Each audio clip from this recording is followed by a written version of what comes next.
Die Sitzung ist eröffnet. Zu den Beschlüssen mehrerer Ausschüsse über die Aufnahme interinstitutioneller Verhandlungen gemäß Artikel 71 Absatz 1, die bei der Eröffnung der Sitzung am Montag, den 8. Mai, bekannt gegeben wurden, hat die Präsidentin keine Anträge auf Abstimmung im Parlament von Mitgliedern oder einer oder mehreren Fraktionen erhalten, durch die mindestens die mittlere Schwelle erreicht wird. Die Ausschüsse können daher die Verhandlungen aufnehmen. Als nächster Punkt der Tagesordnung folgen die Erklärungen des Rates und der Kommission betreffend die Rolle der Landwirte als Wegberater für den grünen Wandel und einen widerstandsfähigen Agrarsektor. Es beginnt im Namen des Rates Frau Ministerin ROSWALL.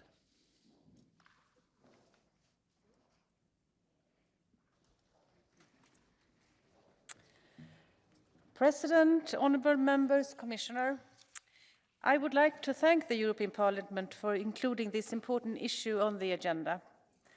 During the pandemic, we were reminded of the essential work done by the healthcare workers. Now the war has reminded us of the vital role of the farmers. So this debate highlights the essential role and contribution of our farmers to the green transition, food security, and the resilience of the agriculture sector. Because a resilient Europe needs a resilient agriculture sector. The level of resilience that EU agriculture has shown in these challenging times is greatly due to the success of our common agriculture policy. Excuse me, Minister, it seems that we do not have translation in any booths. So, place number 546 has no translation. Do you have translation? Possibly you change your seat?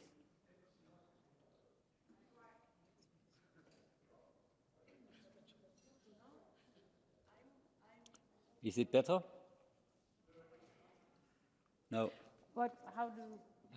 In the first rows, do you have translation? So possibly the colleagues in the rows. So as from Mr. Jahr, the front rows has translation. Yes, but possibly you come. May I ask? You have translation, and you also. Possibly in the middle places, possibly you come down. We cannot manage it on the spot.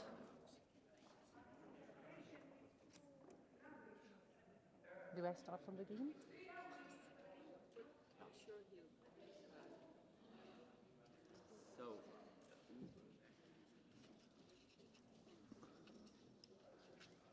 I was told it's possibly not the seat, it's possibly the translation in certain booths.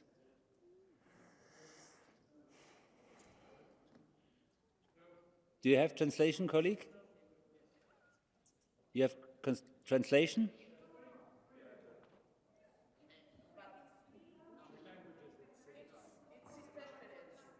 Ah, 3 languages at the same time, so possibly they try to catch up what happened yesterday.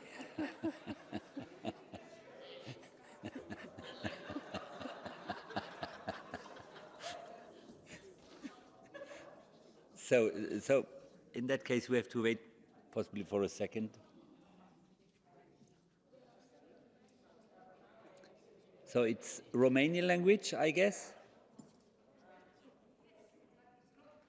Now I have also 2. If I hear now German and Romanian. Yeah.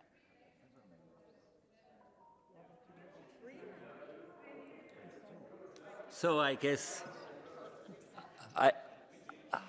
the expression simultaneous translation gets a completely new interpretation.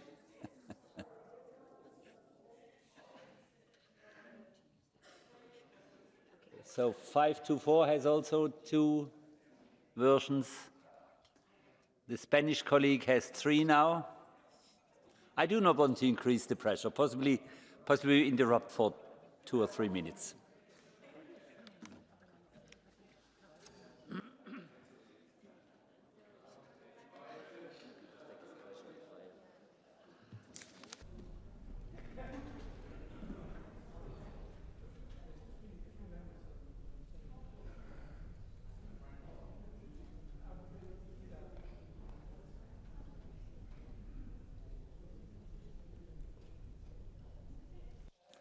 So test, test.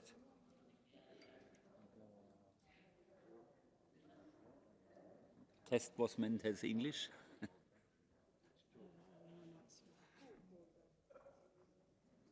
I do not have German translation. No. Neither Romanian. I think they switched off in a moment. Yeah.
Yeah.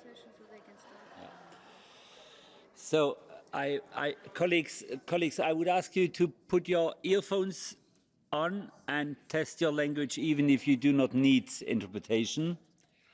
Has anybody only one language and only the language he or she has chosen? So I would propose, Minister, that you just restart. Thank you very much, Mr. President. Again, honourable members and Commissioner, I would like again to thank the European Parliament for including this important issue to the agenda. During the pandemic, we were reminded of the essential work done by healthcare workers. Now the war has reminded us of the vital role of the farmers. This debate highlights the central role and contribution of our farmers to the green transition, food security, and the resilience of the agriculture sector. Because of a resilient Europe needs a resilient agriculture sector. The level of resilience that EU agriculture has shown in this challenging time is greatly due to the success of our common agriculture policy. The CAP not only guarantees our food security and safety, it also contributes to protecting the environment and the climate change mitigation and adaptation. As our two institutions have recognized by adopting its recent reform, the CAP has adapted to new challenges in order to continue providing these benefits to society.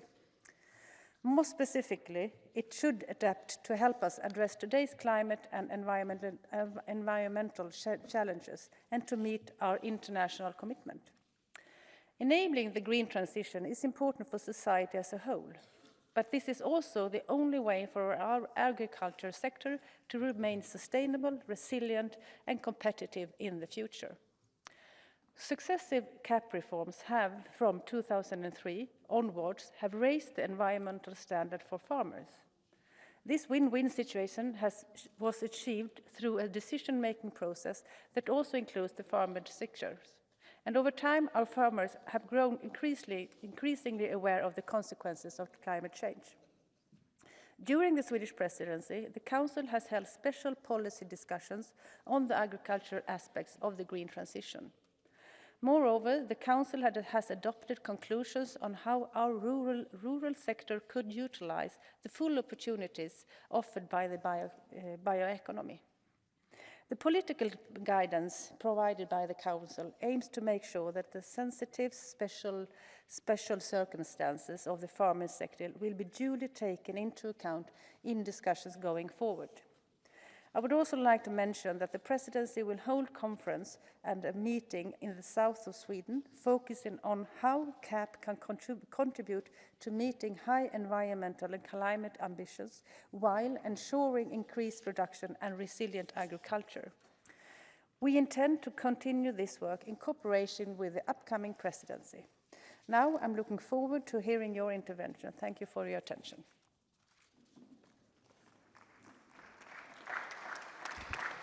Vielen Dank, Frau Minister. Nun spricht im Namen der Kommission Frau Kommissarin McGuinness.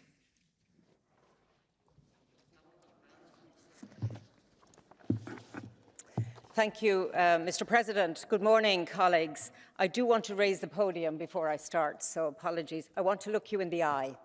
This is a really, really important debate, and I think it's why so many members are here this morning. And I want to thank my friend and colleague in the Parliament, Minister ROSWALL, for her very crisp and clear reference to agriculture and its key role around sustainability. The issue about the translation was important to resolve because I do not want anything lost in translation in this key debate, and perhaps there are issues around that very point. The first thing to say is Wednesday morning, European Parliament, Strasbourg, discussing agriculture and food is really important. This is a key debate. It acknowledges that our farmers and our food producers are absolutely essential to deliver a resilient agriculture and food sector. And I think farmers are much more than just enablers of the green transition. Frankly, it will not happen without farmers. And I believe many of you in this chamber share my gratitude to our farmers. I had a very healthy breakfast this morning, so I want to thank those who produced the breakfasts that we all enjoyed, and those who work the land and in the food industry. We enjoy in Europe a food system with strong levels of safety and supply. It delivers a wide choice for consumers across our member states, and it gives expression to our different cultures and traditions.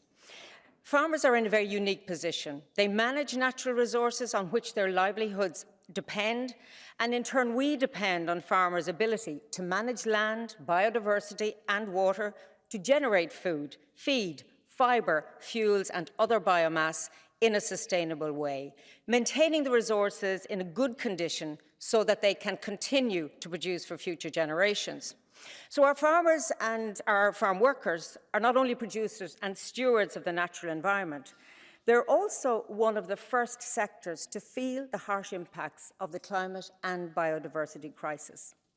The challenge we face is how to address unsustainable aspects of our food systems and support farmers in the green transition, building resilience, ensuring lasting food security, and this is what the European Green Deal agenda is all about. I want to start by addressing the issue of food security. Climate change, biodiversity loss and resource scarcity are some of the biggest threats we face today and indeed in the coming decades, and this is a threat to our food security. A resilient agricultural sector reduces the impact of climate disasters like droughts, floods and heat waves. The Russian invasion of Ukraine brought to the fore the strategic importance of a resilient agri-food system. We experienced disruptive effects on production costs, on the availability of fertilizers, and more broadly, serious harm to global food security. We have significant food price inflation, and this, as we know, impacts food affordability, particularly for low-income households. Our EU production capacity also faced pressure due to the devastating impacts of droughts last summer, which was the driest in 500 years. And we are again witnessing major droughts already this year, leading to severe water stress in certain European regions. Despite these difficulties, farmers have delivered, showing remarkable resilience while maintaining a reliable supply of food. But I think it's clear that to ensure food security, we need a resilient agri-food system, which brings me to my second point, the need for a green transition. We live in uncertain and very volatile times, so moving towards a more sustainable food system has to continue to guide the EU's political, policy and legislative agenda, as enshrined in our Green Deal. Addressing sustainability challenges in our path to ensuring food security, not just for tomorrow, but for the longer term. And I think we all know that time is of the essence. I want to acknowledge, and I know and understand that there are concerns about some legislative proposals before you, and I'm here to listen to those concerns. But I think there is broad agreement amongst all of us on the objectives of having a more sustainable agriculture and food sector, and farmers themselves want this too. So we need to look at all the proposals and see how they work together, rather than considering them separately. We are keen to engage in detailed discussions with you to forge the best possible legislative measures to ensure the productivity of EU agriculture today and in the future. But let's look and stand back a little at some of the facts. We face a climate crisis and emissions from agriculture, which, despite their relative low level, need to start coming down. And we must act decisively to halt and reverse the decline of biodiversity. Managing soils, water and air quality is key. I think you all know that about 80% of crops depend on animal pollination, and the value we put on this is 5 billion to our agriculture output. We have a dramatic decline of pollinators in Europe, and this is a major threat to food production. And indeed, when it comes to the natural enemies of crop pests, their estimated contribution to pest control, so nature's contribution, at least 50% of pest control occurring in crop yields happens through nature. And if we look to our soils, over 60% of soil in Europe is degraded, and this directly impacts soil health and its capacity to produce food. These are all vital resources that underpin yields for farmers and nutritious and healthy products for consumers. Our farmers are at the front line to address many of these challenges because they know that healthy soils and water management are important to secure their livelihoods. Agriculture provides solutions to mitigate climate change and restore natural resources. Farming practices, crop rotation, integrated pest management and conservation tillage, indeed conservation agriculture, these all help reduce greenhouse gas emissions and improve soil health. So we must strive for agricultural systems that are regenerative and part of the circular economy. Improved nutrient management, managing farm byproducts and recycling are key. Supported by the Common Agricultural Policy, EU farmers are well placed to move to these sustainable systems. And indeed, if you look at the figures in the CAP strategic plans, over 30% or close to 98 billion of total public funding delivers on these objectives. These systems can deliver carbon storage and play a role as important carbon sinks. And this is crucial for creating a new source of potential income for our farmers through carbon farming. Our proposal for carbon removal certification will enable this. Farming and forestry are the only sectors that can provide new materials without depleting the earth. The European Parliament in 2021 demonstrated strong support for the EU biodiversity strategy. You understand how urgent it is to stop and reverse biodiversity loss. And while I'm speaking of water, bear with me.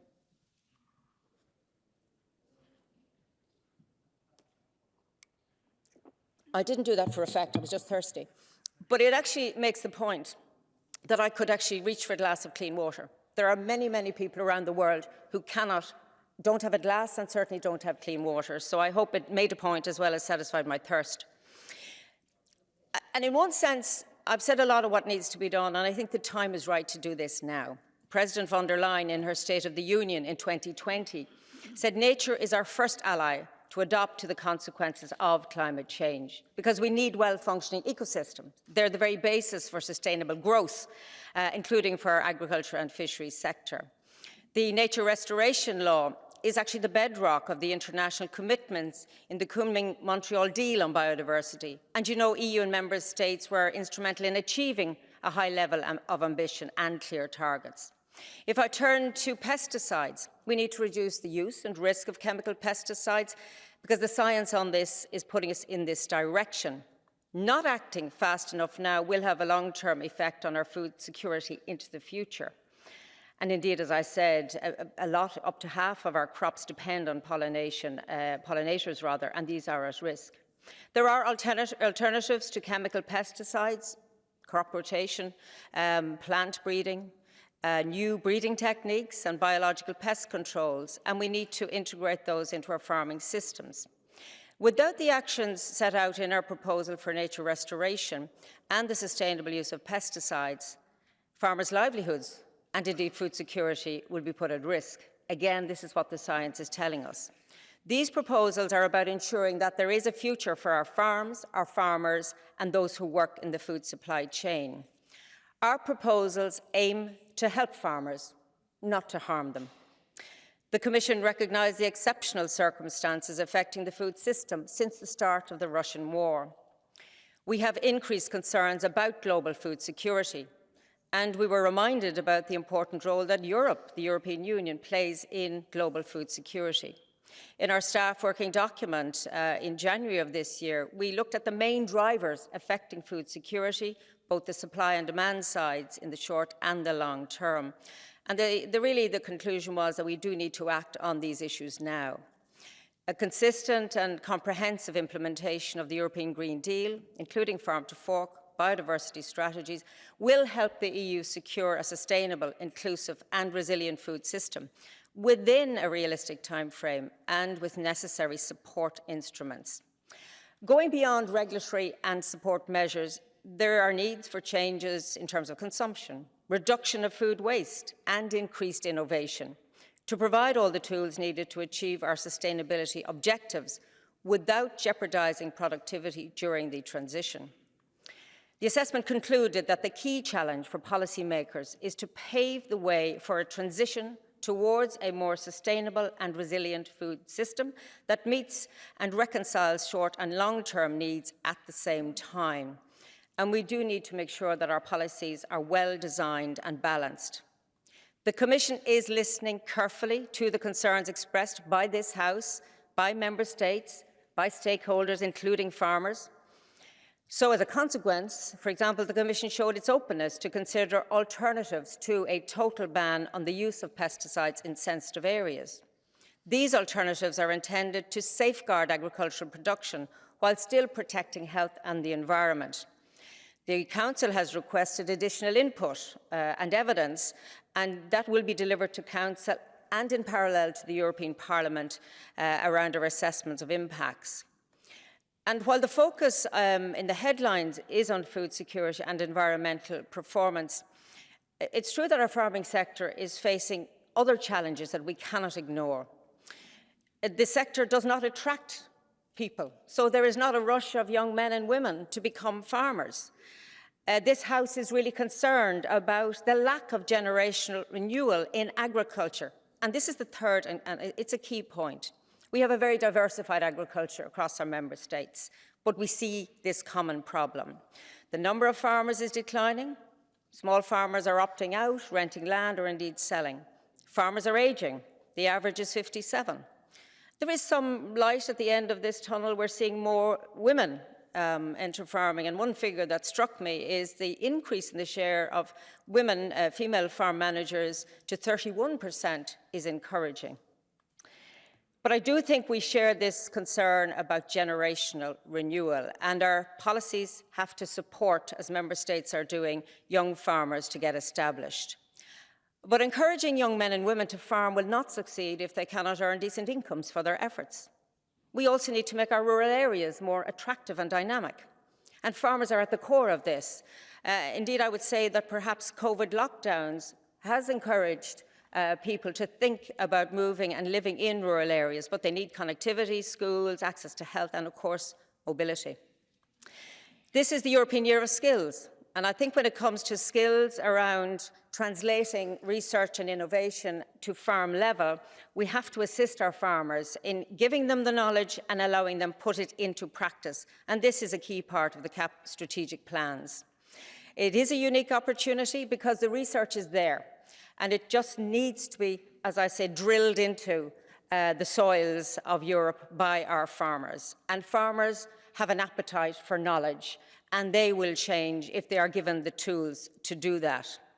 Just to say that Europe invests 9 billion in research and innovation on food, bioeconomy, natural resources, agriculture and environment. And that is a significant amount of funding, and we need to make it work at farm level. I've overstayed my welcome. I've spoke for over 9 minutes, and I thank my friend, the Minister, for sharing her time with me. But what I wanted to do was to give justice to this debate and to deal with the concerns that I have heard and those who want change to happen but want to help and support our farmers in that direction. So we need farmers. Maybe we need to say that louder and clearer, not just to produce our food, but also to tackle those many challenges I've addressed, and indeed that you will as well. It goes without saying that farmers are the enablers in this agenda on sustainability, but they can only play their part with the right incentives, the right support instruments, and the right skills and the right innovation. It is our shared responsibilities to give farmers clarity about what we are doing and why. And I look forward now to all of your contributions. Thank you.